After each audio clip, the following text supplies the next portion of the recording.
কিছুক্ষণ আগে ঢাকা মেডিকেল কলেজে একটি অপ্রত্যাশিত ঘটনা হয়েছে।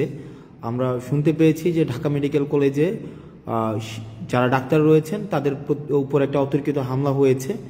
আমরা যখনই বিশ্ববিদ্যালয়ের শিক্ষার্থীরা এই খবরটি আমাদের কাছে এসেছে যে বিশ্ববিদ্যালয়ের একটা রোগী যারা ছিল তাদের মধ্য থেকে হয়তো কেউ অপ্রত্যাশিতভাবে মারা গিয়েছে, তখন একটা সংক্ষুব্ধ পক্ষ ডাক্তারদের উপরে অতর্কিত হামলা চালায়। একটা বিষয় আমি স্পষ্ট করতে চাই আপনাদের, আমাদের যে গণ অভ্যুত্থানের যে মূল স্পিরিট ছিল, আমাদের যে গণ অভ্যুত্থানের যে জায়গাটি ছিল, সেই জায়গাটি কিন্তু হচ্ছে ন্যায্যতার ভিত্তিতে সমাজ প্রতিষ্ঠিত হবে, একটি সিস্টেম ডেভেলপ করবে এবং এই সিস্টেমের মধ্য থেকেই হচ্ছে আমাদের সমাজ, রাষ্ট্র তথা আমাদের দেশ পরিচালিত হবে। এখন দেখেন আপনারা, যে আমরা দেখছি যে বিভিন্ন জায়গা থেকে যে এই ধরনের কাজগুলো করা হচ্ছে, যেমন আজকে ডাক্তারদের উপরে হচ্ছে অতর্কিত হামলা করা হলো। একটা রুগী মারা যাচ্ছে, তার পেশাদারি কার্যক্রম ডাক্তার যখন চালাচ্ছে, এখন রুগী যদি মারা যায়, এখন ডাক্তাররা কি আপনি যদি ফোর্স করেন যে আমার রুগীকে বাঁচাই দিতে হবে, এখনই বাঁচাই দিতে হবে, মানে বাঁচাই দিতেই হবে, মানে এটা তো প্রফেশনালিজমের মধ্যে পড়ে না ভাই। মানে এটা কেমনে সম্ভব যে আপনার ডাক্তারদের মতো করে কাজ করতে দেওয়া উচিত। আমি যদি তাকে ফোর্স করি, আমি দেখেছি আমরা বেশ অনেক দিন এই আন্দোলন পরবর্তী সময়ে, দীর্ঘ সময় আমরা হচ্ছে হসপিটালে ভিজিট করেছি, সেখানে দেখেছি যে ডাক্তাররা কি পরিমাণ নিরলসভাবে পেশাদারিত্বের সাথে তারা হচ্ছে কাজ করার চেষ্টা করে। এখন আমি যদি ডাক্তারদেরকে ফোর্স করি যে আমার একটা রুগী এখনই আপনাকে বাঁচাই দিতে হবে, এখনই তাকে সুস্থ করে তুলতে হবে, এখনই আপনাকে তাকে ওষুধটা দিতে হবে, এখনই কাটা ঘা শুকাই দিতে হবে, এটা তো সম্ভব না। মানে এটা তো সিস্টেম না ভাই, এটা তো প্রফেশনাল জায়গার মধ্যে তো এটা যায় না। প্রফেশনালি এটা এভাবে ডিল করে না। প্রফেশনাল জায়গা, ডাক্তারদের বিষয়টা ডাক্তাররা বুঝবে, শিক্ষকদের বিষয়টা শিক্ষকরা বুঝবে, ইঞ্জিনিয়ারের বিষয়টা ইঞ্জিনিয়ার বুঝবে, আমাদের যেই প্রফেশন সেই প্রফেশনের বিষয়টা তারা বুঝবে। এখন আমরা যদি তাদেরকে এভাবে ফোর্স করি, যেমন আজকে ডাক্তারদেরকে যেভাবে পিটানো হইলো, ডাক্তারদের তাদের কাছ থেকে যেভাবে বের করে দেওয়া হইলো, এটা কি একটা ইতিবাচক কোন ইমপ্রেশন ক্রিয়েট করছে আপনি বলেন? আমি যতই এখন বলি এটা ছাত্ররা করে নাই, আমরা করি নাই, এ করে নাই, সে করে নাই, আমরা পিলো পাসিং করলাম, ব্লেম গেম করলাম, এটা এর উপরে দোষ চাপাইলাম, তার উপরে দোষ চাপাইলাম, কিন্তু এটা তো নাগরিকের উপরে দায়টা বর্তায়। মানে এটা কিন্তু আমাদের উপরে দায়টা বর্তায়। দেখেন, আন্দোলনটা আমরা করেছিলাম, গণ অভ্যুত্থানটা আমরা করেছিলাম, সেক্ষেত্রে এই দেশটাকে সঠিকভাবে পরিচালনা করার যেই দায়িত্বটা, সেটাও কিন্তু আমাদের উপরে আছে। এখন আপনারা যদি ডাক্তারদের উপরে এইভাবে আক্রোশমূলকভাবে এভাবে চেপে বসেন, এভাবে ডাক্তাররা কিন্তু তাদের পেশাদারি আচরণ করতে পারবে না। মানে নেভার, কোনোভাবেই সম্ভব না ডাক্তাররা তাদের পেশাদারি আচরণ করতে পারবে।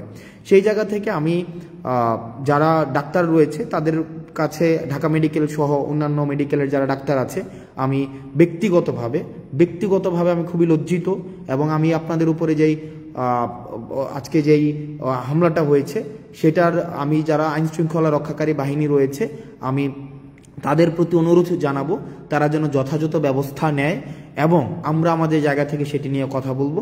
আমরা নিশ্চিত করতে চাই যে ডাক্তাররা তাদের পেশাদারি জায়গায় তারা নিজেদের মতো করে তাদের যে প্রফেশনালিজম, সেই প্রফেশনালিজমটা প্র্যাকটিস করতে পারবে। হঠাৎ করে এসে আমি ডাক্তারকে সাজেস্ট কেন করব? ফর এক্সাম্পল, আমি পেশেন্ট, আমার ভাই পেশেন্ট, আমার বন্ধু পেশেন্ট, আমি তো তাকে সাজেস্ট করার প্রয়োজন নাই। তাকে তার মতো করে কাজটা করতে দেই। তাকে তার মতো করে কাজটা যদি আমি না করতে দেই, সেটা কিন্তু একটা প্রবলেমেটিক একটা সিচুয়েশন ক্রিয়েট করে ডাক্তারদের জন্য। এটা খুবই প্রবলেম।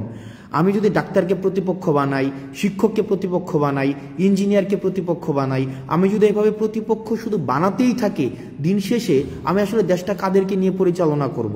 আমাদের জন্য দেখেন, এই ব্লেমগুলো কিন্তু আমাদের উপরে আসবে। এখন তৃতীয় পক্ষ, চতুর্থ পক্ষ, পঞ্চম পক্ষ, এই যে পক্ষ আমরা দোষ দিতে পারবো, এই পক্ষের উপরে দোষ দিতে পারবো, ওই পক্ষের উপরে দোষ দিতে পারবো, আমরা এভাবে করতে পারবো, কিন্তু আলটিমেটলি কিন্তু এটা সলিউশনে যাবে না। এই কারণে আমরা এই যে ব্লেম গেমিং না করে ডাক্তারদের কাজটা ডাক্তারদেরকে করতে দেই, শিক্ষকদের কাজটা শিক্ষকদের করতে দেই, প্রশাসনের কাজটা প্রশাসনকে করতে দেই, পুলিশের কাজটা পুলিশকে করতে দেই, রাজনীতিবিদদের কাজটা রাজনীতিবিদদের করতে দেই। আমরা সেটিই চেয়েছিলাম, কারণ আমরা দেখেছিলাম যে ফ্যাসিস্ট সরকারের সময় সব কাজ হচ্ছে গণভবন থেকে নির্ধারিত হতো। ফেসিস যে গভর্নমেন্টটা ছিল, এই গভর্নমেন্ট কি করেছিল, এই গভর্নমেন্টের সময় সব সময় গণভবন থেকে হচ্ছে তার কাজগুলো নির্ধারিত হতো।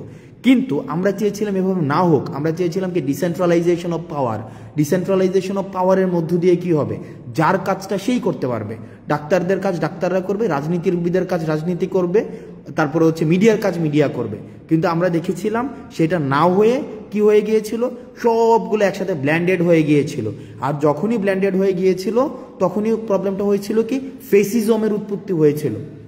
তো সুতরাং আমি আপনাদের কাছে অনুরোধ করব, আপনাদের জায়গা থেকে অনুরোধ করব, বিভিন্ন জায়গাতে বিভিন্ন ডাক্তারদের উপরে, শিক্ষকদের উপরে এই ধরনের যে অপ্রত্যাশিতভাবে হামলাগুলো হচ্ছে সেগুলো নিন্দনীয়, এগুলো কোনোভাবেই কাম্য না।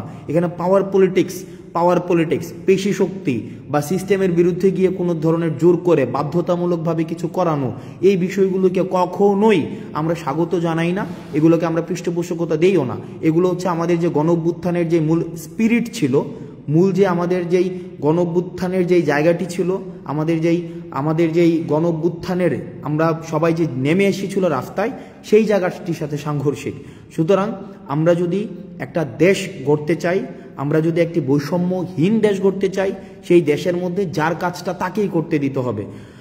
পরিশেষে ডাক্তারদের সাথে যে আজকে যে ঘটনাটি হয়েছে সেটিকে আমরা নিন্দা জানাচ্ছি এবং আমরা প্রত্যাশা করব এই ধরনের ঘটনার কখনোই পুনরাবৃত্তি হবে না।